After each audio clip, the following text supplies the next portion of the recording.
আসসালামু আলাইকুম খামারি ভাই ও বোনেরা, আপনারা আপনাদের প্রাণী সমূহকে নিয়ে অনেক অনেক ভালো আছেন।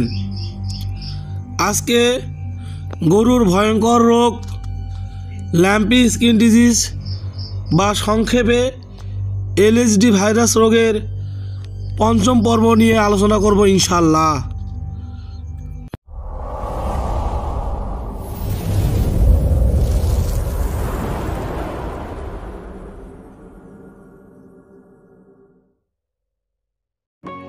ষষ্ঠ পর্ব, কলিজা বা লিভার ব্যবস্থাপনা।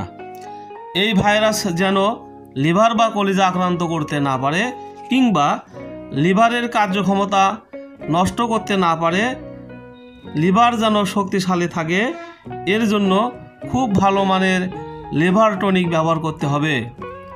এই ভাইরাস যে টক্সিন বা বিষ উৎপাদন করে, লিভার যদি দুর্বল হয় সেই টক্সিন শরীর থেকে বের করে দিতে পারে না, ফলে শরীরে নানান জটিলতার সৃষ্টি হয়। সপ্তম পর্ব, কিডনি ব্যবস্থাপনা। সারা শরীরে যে ইডিমেটাস বা পানি জমে ফুলে যায়, সেই ইডিমেটাস বা পানি শরীর থেকে দ্রুত নিষ্কাশনের জন্য কিডনির ভূমিকা খুবই গুরুত্বপূর্ণ। তাই এলএসডি ভাইরাস যেন কিডনির উপর প্রভাব ফেলতে না পারে কিংবা কিডনিকে শক্তিশালী করার জন্য দীর্ঘদিনের অভিজ্ঞতা সম্পন্ন রেজিস্টার্ড ভেটেরিনারি ডাক্তারের পরামর্শক্রমে ভালো কোম্পানির কিডনি টনিক ব্যবহার করতে হবে, যাতে করে শরীর যেন ফুলে না যায় কিংবা ফুলে গেলে দ্রুত আরোগ্য লাভ করে বা দ্রুত ফোলা কমে যায়। এর জন্য এই কিডনি টনিক ব্যবহার করতে হবে। অষ্টম পর্ব, চর্ম ব্যবস্থাপনা। গরুর চামড়া জাতীয় অর্থনীতিতে গুরুত্বপূর্ণ ভূমিকা পালন করে। গরুর চামড়ায় ক্ষত বেশি থাকলে গরুর সৌন্দর্য নষ্ট হয়, স্বাস্থ্যবান গরুরও দাম ও চাহিদা কমে যায়, এতে খামারি ও দেশ ক্ষতিগ্রস্ত হয়। এক্ষেত্রে গরু এলএসডি আক্রান্ত হওয়ার শুরু থেকে শেষ পর্যন্ত চামড়ার পরিচর্যা ঠিক রাখতে হবে। অ্যালার্জি নাশক ঔষধ নিয়মিত ব্যবহার করতে হবে। চামড়ার ক্ষতে যাতে মাছি পড়ে পোকা জন্ম না দেয় সেদিকে লক্ষ্য রাখতে হবে। পোকা হলে কিংবা পোকা হওয়ার পূর্ব থেকে ক্ষতে নিয়মিত ঘাস শুকানোর ওষুধ ও পোকা মারার ওষুধ ব্যবহার করতে হবে। এক্ষেত্রে অ্যাক্টোনিলভেট ও সালফাভেট একত্রে ব্যবহার করলে ভালো কাজ করে। এতে ক্ষতে মাছিও পড়ে না, পোকাও হয় না, পোকা হলে পোকা মরে যায় এবং ঘা দ্রুত শুকায়। ক্ষতে দ্রুত পশম গজানো ও শরীর চকচক করতে, রুচি বৃদ্ধি করতে নিয়মিত জিঙ্ক খাওয়ানো যেতে পারে। চামড়ার নিচে কোনো রগ বা মাংস পচন ধরলে দীর্ঘদিনের অভিজ্ঞতা সম্পন্ন রেজিস্টার্ড ভেটেরিনারি ডাক্তার দ্বারা অপারেশন করে বিভিন্ন পচনশীল রগ ও পচনশীল মাংস পরিষ্কার করতে হবে এবং প্রতিদিন নিয়মিতভাবে ঘা শুকানোর ওষুধ ও মশা মাছি যেন না পড়ে এ জাতীয় ওষুধ ব্যবহার করতে হবে।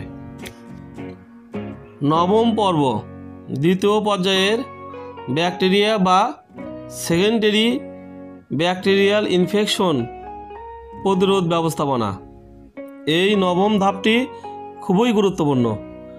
যখন কোনো ভাইরাস শরীরের কোনো অর্গান বা সিস্টেম ক্ষতিগ্রস্ত করে শরীর দুর্বল করে ফেলে, তখন বিভিন্ন ভাইরাস বাদেও অন্যান্য ব্যাকটেরিয়া ও অন্যান্য জীবাণু শরীরে আক্রমণ করা শুরু করে। এই ব্যাকটেরিয়া ও অন্যান্য জীবাণু ধ্বংস করার জন্য দীর্ঘদিনের অভিজ্ঞতা সম্পন্ন রেজিস্টার্ড ভেটেরিনারি ডাক্তারের পরামর্শক্রমে খুবই সাবধানে অ্যান্টিবায়োটিক ব্যবহার করতে হবে। লক্ষ্য রাখতে হবে যে এই অ্যান্টিবায়োটিক ব্যবহারের ফলে গরু যেন দুর্বল না হয়।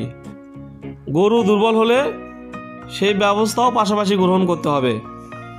10ম পর্ব, দুর্বলতা প্রতিকার ব্যবস্থাপনা। আপনারা লক্ষ্য করবেন যেসব গরু কুরবানির জন্য প্রস্তুত করা হয় সেই সব গরুকে এলএসডি ভাইরাস কম আক্রান্ত করে, কিংবা আক্রান্ত করলেও দ্রুত ভালো হয়।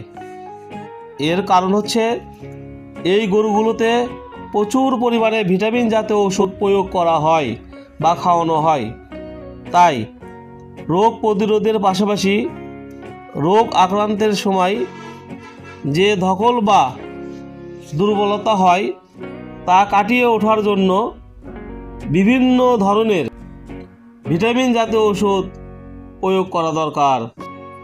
বাস্তব অভিজ্ঞতার আলোকে একটি কথা বলতে চাই, যেসব গরু ভালো হবে রোগ আক্রান্ত হওয়ার পরও নানা জটিলতার মধ্য দিয়েও ভালো হবে। এক্ষেত্রে চিকিৎসা দিলেও ভালো হবে, না দিলেও ভালো হবে। ভালো হলে এই ক্ষেত্রে ডাক্তারের নাম হবে, অর্থাৎ প্রশংসা হবে, ডাক্তারকে সবাই ভালো বলবে। অপরদিকে দুঃখজনকভাবে পৃথিবীর সবচেয়ে নামি দামি ঔষধ যেমন এলোপ্যাথি, হোমিওপ্যাথি, কবিরাজি, ফোকরালি, ঝাড়ফুঁক ইত্যাদি দিয়ে চেষ্টা করার পরও রোগ প্রতিরোধ ক্ষমতা কম থাকার কারণে সব বিষয়ে সর্বোচ্চ চেষ্টা করার পরও গরু মারা যাবে। এই ক্ষেত্রে ডাক্তার বা চিকিৎসকগণকে দোষ দিয়ে লাভ হবে না।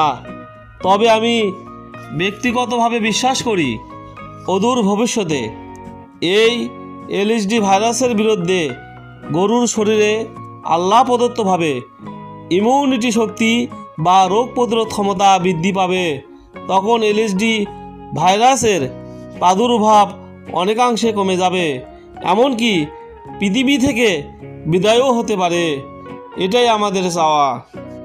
খামারি ভাই ও বোনদের প্রাণী সমূহকে ভালো রাখার জন্য বিভিন্ন পশু চিকিৎসা কেন্দ্র ও পশু ডাক্তারদের কাছ থেকে আমাকে অনেক তথ্য সংগ্রহ করতে হয়। এই তথ্য সংগ্রহ করতে যে আমাকে অনেক কষ্টের সম্মুখীন হতে হয়। আমার চ্যানেলটি নতুন, দয়া করে আমাকে সাবস্ক্রাইব করে আপনাদের পাশে রাখবেন এবং এই এলএসডি ভাইরাস রোগের শেষ পর্ব দেখার আমন্ত্রণ জানিয়ে আজকের জন্য শেষ করলাম। আসসালামু আলাইকুম।